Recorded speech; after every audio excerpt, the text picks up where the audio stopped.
Alright, so boom, what go on, bruv? I'm about to teach you a lot about some high-paying jobs that don't require you to have a college degree. Or if you have a college degree but can't find a job, then this might be another option for you, right? I low-key feel like school is a scam.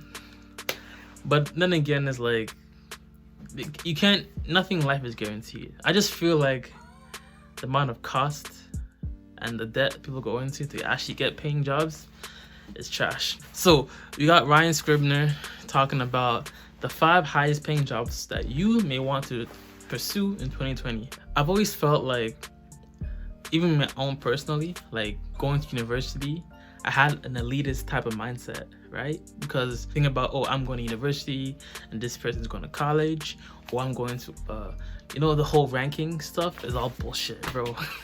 The name of your university only does so much, right? It's also about like your capability and the networking that you do to get a job, for the most part. So I always felt like university kind of created an elitist type of mindset, when at the end of the day, you could very well be working the same type of job as someone who just only finished high school or only finished community college. Was not only finished, but finished community college, right? So like, never think of yourself as necessarily better than any singular person. We're all running through our path in life and different stages.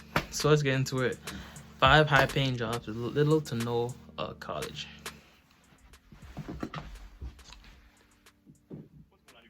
Fantastic day. So I'm officially moved into my new apartment here, but I was going to be doing my apartment tour, but I'm still waiting on my couch to get here. I decided to do a different video today. We're going to be talking about the best jobs you can get with little to no schooling. And first of all, because it is a Monday, I want to announce the winner of the weekly membership to Stock Radar. That is my stock analysis membership site. And this week's winner is Landon McDowell. And if you guys want to enter that, remember every single Monday I give away a lifetime membership to Stock Radar, and all the details on how to enter are in the description below. But the idea for this video came from something very simple, and that was the video I did recently talking about why I quit my $70,000 job after learning about passive income. And I was very surprised that a lot of people were commenting and asking me, how did I make $70,000 a year at 22 years old? And to me, this seemed like a no-brainer because I knew how to do this and it really wasn't that hard. But I think a lot of people don't realize how much money you can actually make depending on what field you get into. Now, I will say this. If you watch that video, you know that I quit that job because I hated it and I hated my life. And so I don't do that anymore.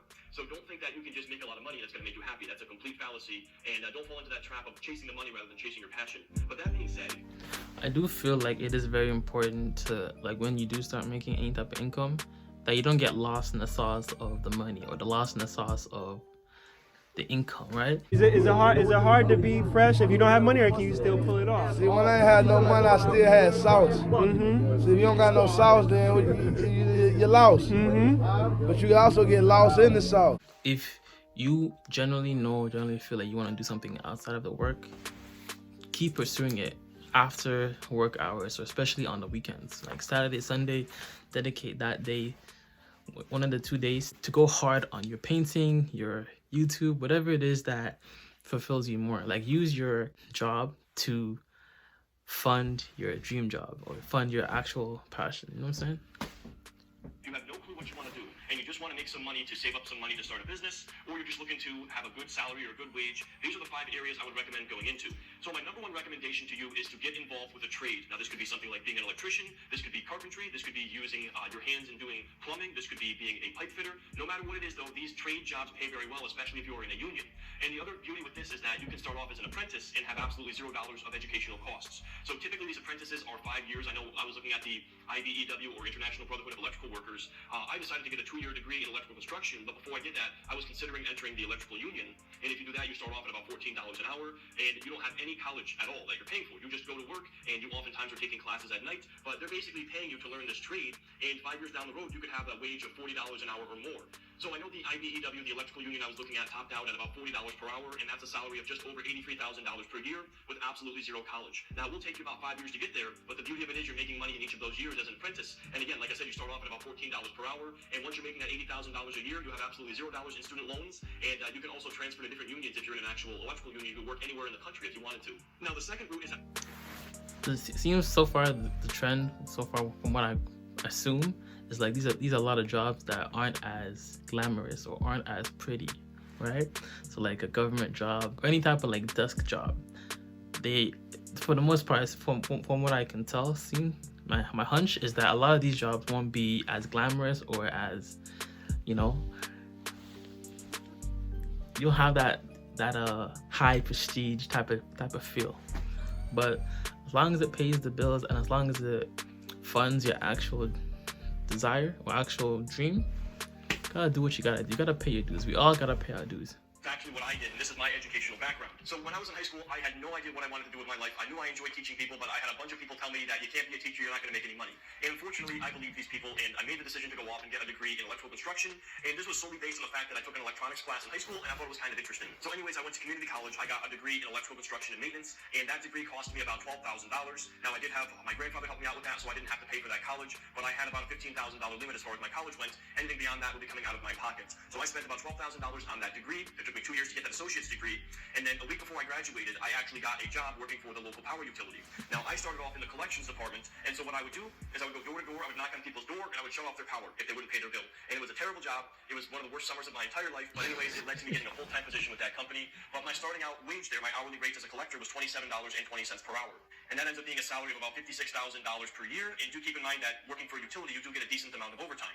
So I was a collector for about 8 months, and then in the fall, that is when I got my permanent job there as a planner. So what I would do is I would do the preliminary design work for the overhead power line construction. A great job if you're into math. What a picture! What a picture! Really down deep in the dirt, deep in the trenches. Like, you know what I find funny is like a lot of the very laborious tasks or very laborious jobs, most are dominated by men. No cap, it's all good. But like, and a lot of men do like dangerous tasks. So I feel like if there is a wage gap, there's a decent reason for it, especially when it comes to the more dangerous types of jobs. In engineering, but it just wasn't for me. But that job paid me $31.62 an hour, and that job topped out at $50 an hour, and it took you 5 years to get there. So I was making about $65,000 per year at that job starting out, and within 5 years, it was a guaranteed pay of over $100,000 if I stuck with that progression. But as I'm sure you guys know, that's not how that story panned out. I decided to start a YouTube channel and go full-time with that. But nonetheless, utility workers make a lot of money, especially if you're in a union. So the second route I would recommend going is looking at some kind of utility construction work. Number 3 on the list here is one you probably have never thought of before, but it's air traffic control. These are very high-stress jobs, but they pay a lot of money. Most people working in air traffic control make over $120,000 per year. And as far as the educational schooling goes for this, there are actually specific schools out there for air traffic control. So it's not like you're going out there and getting a formal degree of some kind. You go to a specific training school where you learn air traffic control, and they have ones all over the country. Now, is this a line of... I think along the line, as you're doing these types of jobs or doing any type of job, right?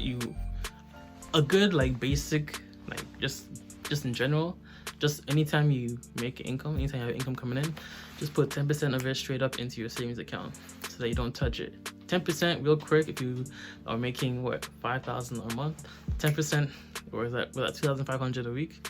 Put 10% straight up into your savings account. You want to be able to build up.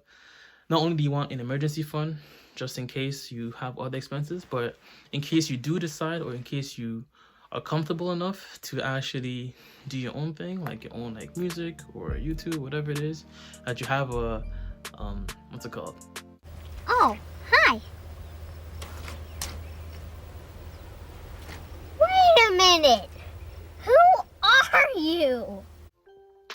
An emergency fund, or like a savings account that can last you for maybe 6 months, anywhere from 4 to 8 months. That can give you some leeway room while you build up your hobby or build up your actual passion. 10% of your income, just straight up put it into your savings, and then also have an emergency fund or a savings account that can cover your expenses at least from anywhere from 4 to 8 months. Pro tip. The work I would want to do? Absolutely not. I mean, you are looking at the planes in the air, the planes that are landing, making sure that there are no possible threats to our safety. So it's a very high-stress job, but this is a very high-paying job that requires very little schooling and not a lot of upfront investment as far as education goes. So number 4 on my list here is radiation therapy, or being a radiation therapist, essentially helping people, cancer patients or other patients with radiation treatments. Now, this is a job that you typically see people with a bachelor's degree doing very well with, but you can actually get into this field with an associate's degree and expect to make somewhere around $80,000 per year as a radiation therapist. And there are all kinds of different schools in the country here that teach you radiation therapy and specific programs for that. I know the college I went to, the community college, had a program for both dental hygienists and radiation technology and radiation technicians, and those were very affordable programs at a community college. So we're talking about potentially investing $15,000, maybe $20,000 at most in your education, and being able to come out making $80,000 a year. That's not a bad investment right there. And then fifth and finally, we have to include being a registered nurse. This is a fantastic field to get into, anything related to healthcare, just because of the aging population. More people are living longer, and so we need more people working in healthcare. And registered nurses typically make about $68,000. There's all kinds of associate's degree programs all over the country where you can get into an RN program, and you can also build upon that and excel and make more money in that field. And nurses also get a ton of overtime, and so that's also a great field to get into, whether or not you're a man or a woman. I know traditionally it was a lot of women in the nursing field, but now it's pretty much gender neutral, and there wouldn't be any issues with being a man in that field making that kind of money. So just to wrap that up, those would be my basic recommendations here: is look into the trades, look into healthcare. Those are two very hot areas to get into that are going to have steady demand as far as your work, and you also have Trade school, pretty much. I think overall, like I said, most of the jobs are very gritty. Trade school, they're very like you're working with your hands a lot. Even a job such as a truck driver, right? Like a lot of these jobs are not glamorous. They're not like high tech, not in like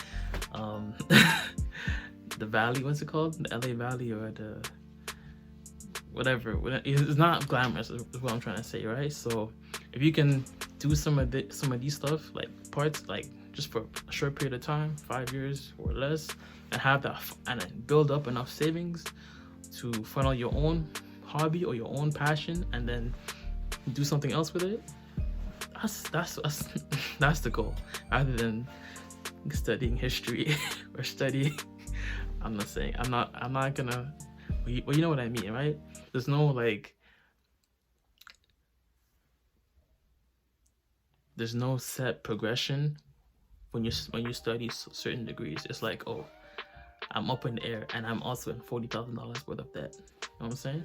But a lot of people don't do these jobs. It's just like they're not glamorous, and you don't get the notoriety that you would with other types of jobs. I'm just saying.